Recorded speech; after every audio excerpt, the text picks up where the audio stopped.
ఎస్తేరు ప్రార్థన చూసినప్పుడు ఆమె సమకూర్చే వ్యక్తిగా ఉంది. అప్పుడే ఆమె వ్యతిరేకంగా ఉన్నప్పుడు కూడా మరి ప్రార్థన చేసినప్పుడు మొర్దెకాయి మాట విని లోబడి ప్రార్థించినప్పుడు ఆమె రాజమందిరానికి వెళ్ళినప్పుడు రాజదండం, బంగారు దండము ఆమె వైపు చూపించబడింది కదా.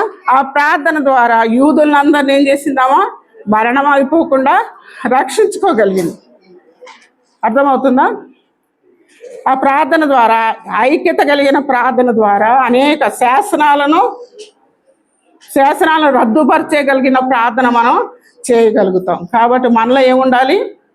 అయితే ఇలాగ మరి నెహెమ్యా కూడా చెప్పాడు కదా, ఈ స్వతంత్రం మనం ఏం చేసుకోవాలి? దుర్వినియోగం చేసుకోకూడదు. అక్కడ చదవండి, మళ్ళీ గలతి కింద కూడా చదవాలి.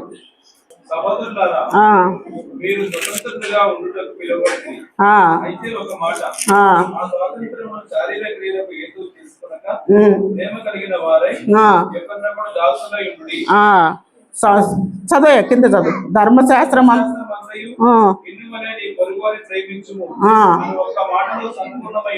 అయితే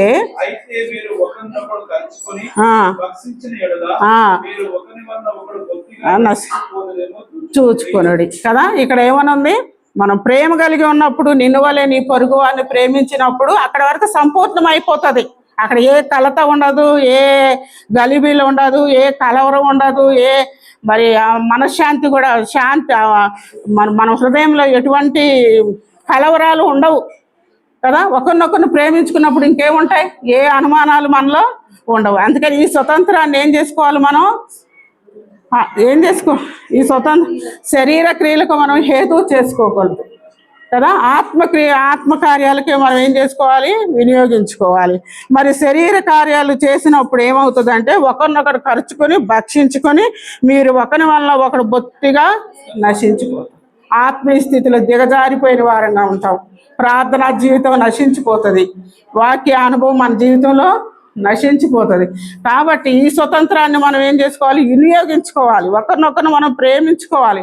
ఒకరినొకరు మనం ద్వేషించుకునే స్థితిలో మనము ఉండకూడదని ఇక్కడ ఇక్కడ ఎస్తేరు కూడా అందరిని ప్రేమించింది కదా. అందుకని మరణ శాసనాల నుండి యూదులని రక్షించుకోగలిగింది కదా.